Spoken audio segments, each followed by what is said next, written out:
Comment mieux gérer son temps pour être plus efficace dans le commercial? 4 conseils pour vous aider à optimiser votre temps. Pourquoi? Eh bien parce que le temps, c'est la ressource rare.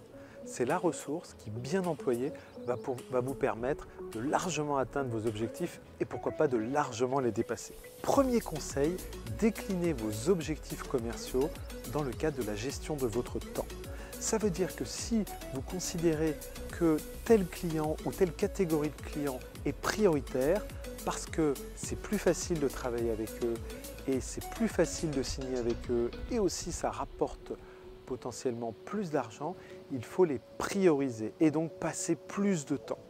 Et donc si vous êtes sollicité par d'autres clients, vous allez quand même prioriser ceux qui vont vous aider à atteindre vos objectifs commerciaux.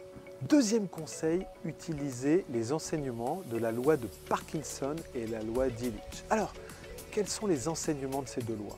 Premier élément, le temps va s'écouler en fonction du temps que vous prévoyez de passer à une tâche. Ça veut dire que si vous prévoyez de passer 4 heures, eh bien vous allez passer 4 heures. Si vous prévoyez de passer 2 heures, vous allez passer 2 heures sur une mission.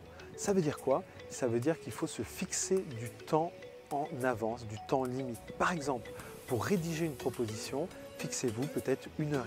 Ça va vous éviter de procrastiner et de passer beaucoup trop de temps sur une tâche. Et la loi d'Illich, c'est une loi qui vous propose de ne pas morceler votre temps. Ça veut dire quoi? Ça veut dire que si vous le morcelez, vous vous dites tiens, je vais passer un appel et puis après je vais faire autre chose, puis après je vais passer un appel, eh bien à chaque fois il va falloir se remettre dans la tâche. Ça prend du temps.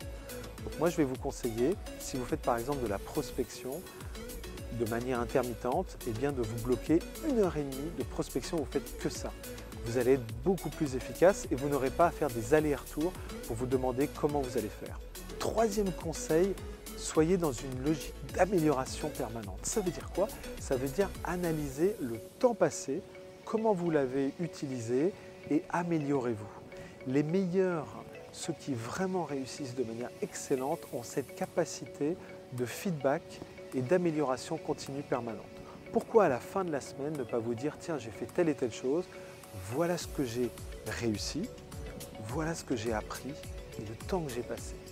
Et puis la semaine suivante, vous vous fixez de nouveaux objectifs. Quatrième conseil, utilisez la digitalisation, utilisez des logiciels de gestion du temps et de gestion des tâches. Par exemple, Todoist peut vous aider à écrire vos tâches et même peut-être à la distribuer d'ailleurs auprès d'autres équipes.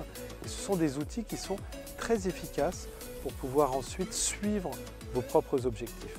En résumé, comment optimiser la gestion de son temps dans le cadre du développement commercial? Premier conseil, déclinez vos objectifs commerciaux en temps à passer sur vos missions. Deuxième conseil, utilisez la loi de Parkinson et d'Illich en vous fixant du temps en avance et en évitant de morceler vos tâches. Troisième conseil, analysez le temps passé et améliorez-vous. Quatrième conseil, utilisez les logiciels de gestion du temps pour être plus efficace.